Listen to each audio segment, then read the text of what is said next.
Ahora en esta tercera parte vamos a empezar con lo que es el análisis de componentes principales en sí, para después mostrar cómo sería una regresión por componentes principales.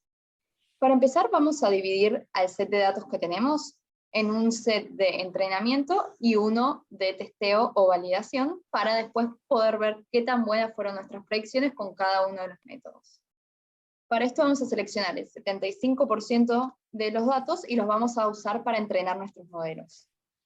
Y el 25% restante lo vamos a usar para validarlos. Entonces podemos ver que el set de entrenamiento nos va a quedar con más o menos 700 personas y el de testeo con más o menos 200 personas. Esto después, ahora empezamos bien con el PCA, va a reducirse bastante porque, como habíamos visto antes, hay muchos datos faltantes en nuestro set de datos. Y el análisis de componentes principales no tolera que haya datos faltantes. Entonces, lo primero que vamos a hacer antes de empezar el análisis es sacarle todos los datos faltantes. Esto lo hacemos con estas funciones. Y posteriormente vamos a hacer vamos a escalar explícitamente el set de datos. Lo estamos normalizando. A cada valor lo restamos por su media y le restamos su media y lo dividimos por su debido estándar para que nos queden estandarizados. Esto se puede hacer en un mismo paso más adelante, cuando directamente uno haga el análisis de componentes principales, pero como es tan importante, conviene dejarlo explicitado un poco antes, mejor que sobre que falte. Entonces, vamos a correr esto. Y también lo vamos a hacer para tenerlo para después, para el set de validación o testeo. Y acá ya empezamos con lo que es el análisis de componentes principales en sí. Vamos a llamar a esta función y le vamos a decir que me agrupe todas las variables, menos nuestras variables de interés, que es la variable de la longitud. En este caso vamos a trabajar más que nada sobre la longitud de la estadía de la internación, que es la variable 45, entonces vamos a usar para entrenar todas menos la 45. La vamos a correr y vamos a ver la parte de arriba del análisis esto, y básicamente vemos 44 variables nuevas que se llaman P, C y un número. Esas son las variables. ¿Y qué podemos ver con esto? Lo vemos con summary del archivo este. Y para cada componente principal, para cada nueva variable generada, que hay que recordar que en realidad cada variable es una combinación de las otras variables que teníamos originalmente. Entonces, por ejemplo, el componente principal 1 va a tener un poco de una de las variables originales que habíamos visto del análisis de laboratorio, un poco de otra, va a tener un poquito de todas las variables en diferentes proporciones, que va a ser lo que las diferencia de los componentes principales entre sí y lo que hace que expliquen más o menos de la variación entre los objetos. Entonces, acá los valores que más nos interesan en este momento son la proporción de la varianza explicada y la proporción acumulada de la varianza. ¿Qué quiere decir esto? El primer valor, proporción de la varianza, es qué porcentaje de la varianza explica cada componente principal en sí. Esto me dice que el primer componente principal, que es una sola variable, me explica el 17% de la variación de todo el modelo. Con una variable puedo explicar el 17% de la variación de mis datos, solo con una. En este caso, el valor de la proporción de varianza de ese componente principal es igual al de la varianza acumulada, porque es el primer componente principal. Pero si nos fijamos en el segundo, es la varianza total que está explicando, incluyendo al primer componente principal y al segundo componente principal. Y así va aumentando. Y la proporción de la varianza disminuye, porque los componentes principales están ordenados en orden de importancia. El que más varianza explica primero, y el que menos varianza explica hacia el final. Entonces siempre el primero va a ser el que más explica.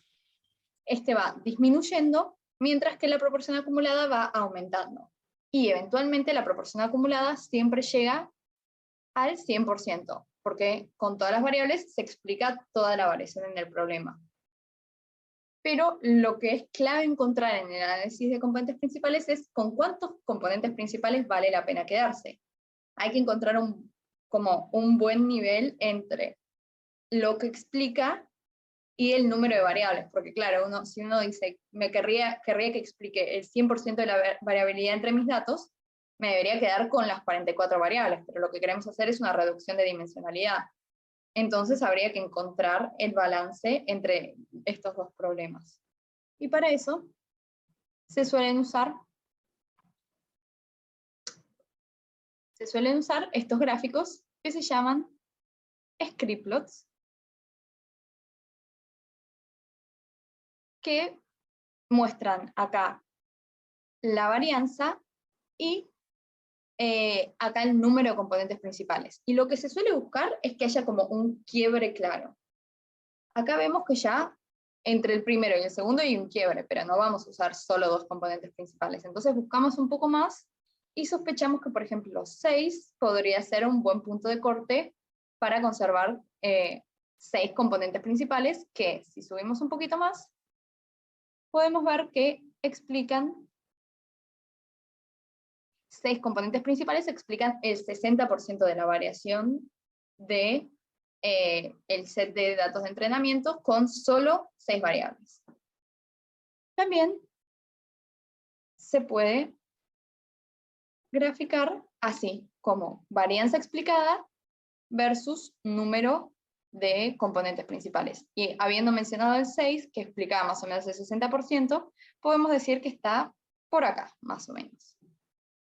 Cuantos más componentes principales se agregan, más cerca de 1 está la varianza total explicada, pero se pierde la idea de reducción de dimensionalidad.